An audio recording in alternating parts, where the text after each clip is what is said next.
இன்ஸ்டண்ட்டாக 5 நிமிஷத்தில் கோதுமை மாவில் போண்டா எப்படி செய்கிறதுன்னு பார்த்துடலாமா? அதுக்கு முதல்ல ஒரு பவுலில் 2 கப் அளவுக்கு கோதுமை மாவு சேர்த்துக்கோங்க. இப்போ இது கூடவே நல்லா கிறிஸ்பியாக போண்டா வரதுக்காக நல்ல பெரிய கரண்டியில் 2 கரண்டி அளவுக்கு அரிசி மாவு சேர்த்துக்கோங்க. இப்போ இது கூடவே போண்டாக்கு தேவையான அளவுக்கு உப்பு சேர்த்துக்கோங்க. இது கூட காரத்துக்கு ஏற்ப மிளகாய்த்தூள் சேர்த்துக்கோங்க. மிளகாய்த்தூளுக்கு பதிலாக நீங்கள் பச்சை மிளகாவை கூட சின்ன சின்னதாக கட் பண்ணி சேர்த்துக்கலாம். இப்போ இது எல்லாத்தையுமே ஒன்றா கலந்து விட்டு நம்ம மிக்ஸ் பண்ணிக்கலாம். இப்போ இது கூடவே ஒரு பெரிய சைஸ் வெங்காயத்தை நல்லா இந்த மாதிரி கட் பண்ணி சேர்த்துக்கோங்க.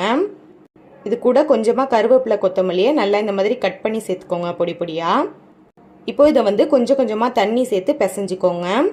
மாவு ரொம்ப கெட்டியாகவும் இருக்கக்கூடாது, ரொம்ப தண்ணியாகவும் இருக்கக்கூடாது. இந்த கன்சிஸ்டன்சியில் பிசைஞ்சு எடுத்துக்கோங்க.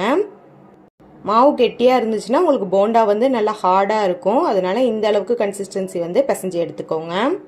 இப்போ கடாயில் ஆயில் ஊற்றிட்டு அது நல்லா ஹீட் ஆனதுக்கப்புறமா இப்போ இதை நம்ம போண்டா ஷேப்பில் பிடிச்சிக்கலாம். சும்மா இந்த மாதிரி ரஃப்பாக ரவுண்டாக பிடிச்சிக்கோங்க. இதை நீங்கள் பக்கோடா மாதிரி கூட போட்டு சாப்பிட்லாம். இன்றைக்கி நம்ம போண்டா மாதிரி தான் போட்டு எடுக்க போகிறோம். இந்த மாதிரி எடுத்து விட்டு போட்டிங்கனாலே சூப்பராக விழுந்துரும். மீடியம் ஃப்ளேமில் வச்சு பொரிச்சுக்கோங்க. ஒரு சைடு நல்லா பொரிஞ்சதுக்கப்புறமா திருப்பி விட்டுக்கோங்க.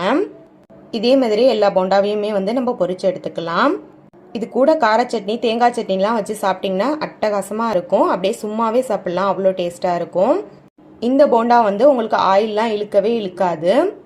மேலே நல்லா கிறிஸ்பியாக, உள்ள நல்லா சாஃப்டாக, செம்ம டேஸ்ட்டாக இருக்கும். கண்டிப்பாக ட்ரை பண்ணி பாருங்கள்.